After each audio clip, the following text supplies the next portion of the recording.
हमारी लाडली बेटी, शाम को आते हुए राशन लेते आना। और हाँ, मुन्ना के स्कूल में फीस भरनी है, उसके लिए पैसे देते जाओ।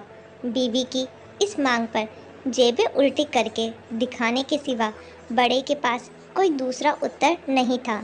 माथे पर चिंता की शिकनों के साथ सवेरे तो बड़ा भाई अपने काम पर निकल गया, लेकिन उस शाम उसने पूरे परिवार के सामने इस आर्थिक संकट को दूर करने के लिए एक प्रस्ताव रखा।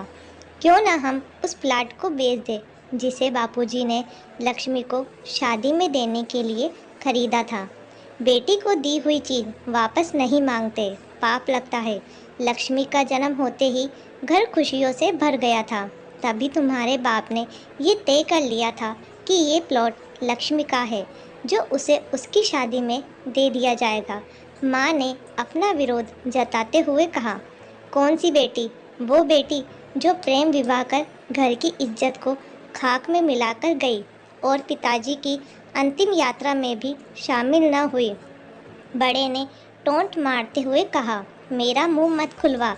यहाँ कौन नहीं जानता कि लक्ष्मी को उस दिन गली के नाके से ही लौटा दिया गया था और उससे अपने पिता से आखिरी बार मिलने का हक भी छीन लिया गया था। माँ ने बेटी का पक्ष लेते हुए कहा। माँ ने इस बार से दोनों बेटे चुप हो गए। ना बड़ा बेटा कुछ बोल पाया, ना छोटे बेटे के मुंह से कोई शब्द फूटा। थोड़ी देर की शांति के बाद छोटा भाई बोला, प्लाट बेच तो देंगे, पर क्या लक्ष्मी कागजात पर दस्तखत करेगी?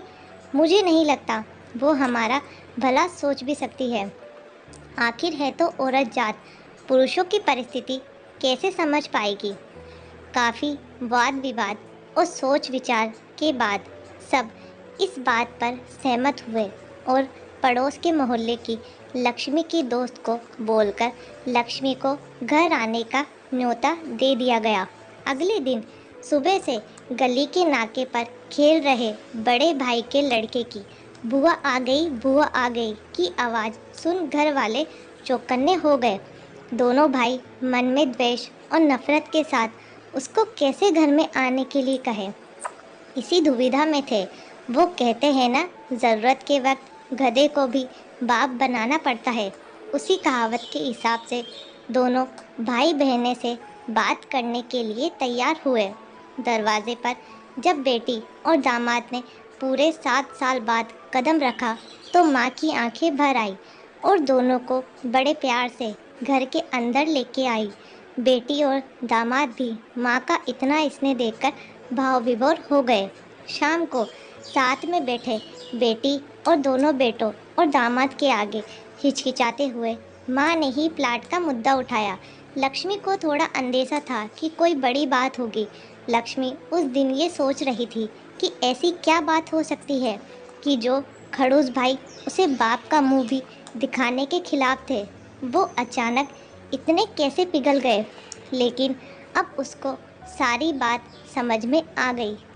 लक्ष्मी ने तिरछी नज़र से पति की तरफ देखा तो वो बोल पड़ा, देखिए माँ जी, शादी से पहले जो कुछ आपका था वो आप ही का रहेगा। ना उस पर मेरा या लक्ष्मी का कोई हक था, ना है और ना भविष्य में हम मांगेंगे।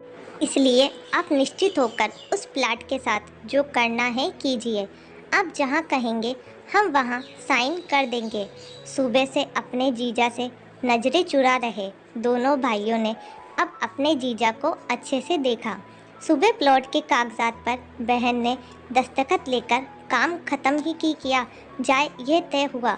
सब इस मीटिंग को ख़त्म कर उठ ही रहे थे कि टीवी पर अनाउंसमेंट हुआ कि आने वाले 21 दिनों तक देश में लॉकडाउन लगाया जा रहा है।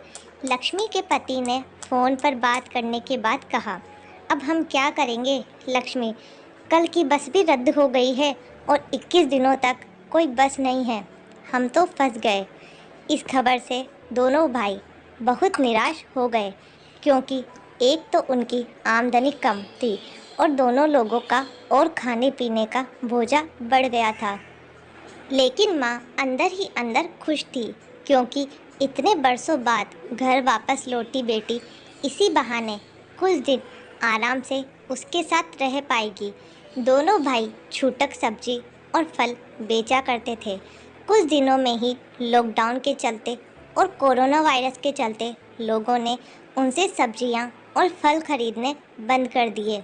पहले से खराब उनकी आर्थिक स्थिति और ज़्यादा खराब होने लगी और वह मन ही मन लक्ष्मी के कदमों को अशुभ मानने लगे। बहन और जीजा जी से उनकी ये हालत छुपी नहीं थी। लक्ष्मी के कहने पर उसके पति ने दोनों भाइयों की सब्जी और फल की रेहड़ियों पर लोहे की रोड और जालियां फिट कर दी। बाजार जाकर दोनों के लिए केप, हाथों के दस्ताने और थोक के भाव से सब्जी और फल खरीद लाए। दोनों की रेहड़ियां अच्छे से तैयार कर, फल और सब्जियां ढक कर दोनों भाइयों को टोपी और दस्ताने देकर जीजा जी ने उनसे कहा, एक बार इस तरह से धंधा करके देखो, शायद आपका मुनाफा बढ़ जाए। थोड़ी आनाकानी करने के बाद दोनों भाइयों ने जीजा जी के समझाए अनुसार धंधा शुरू किया। 2-3 दिनों बाद ही कोरोना से घबराए लोग अब ढकी हुई फल और सब्जियां और दस्ताने और सेफ्टी का ध्यान रखते बेचने वालों से ही फल और सब्जियां खरीदने लगे। इस तरह समझदार दामाद की वजह से धीरे धीरे दोनों भाइयों का धंधा अच्छा चलने लगा और उनके घर का गल्ला जो पहले खाली हो रहा था अब धीरे धीरे बढ़ने लगा। माँ जैसे अपने मरे हुए पति से मन ही मन संवाद साधने लगी। देखो जी, आपकी लक्ष्मी सच में लक्ष्मी है। उसके पाँव घर में पड़ते ही घर खुशियों से भर रहा है। दोनों भाइयों की आंखों में पहले जो गुस्सा था उसकी जगह अब शर्म ने ले ली थी।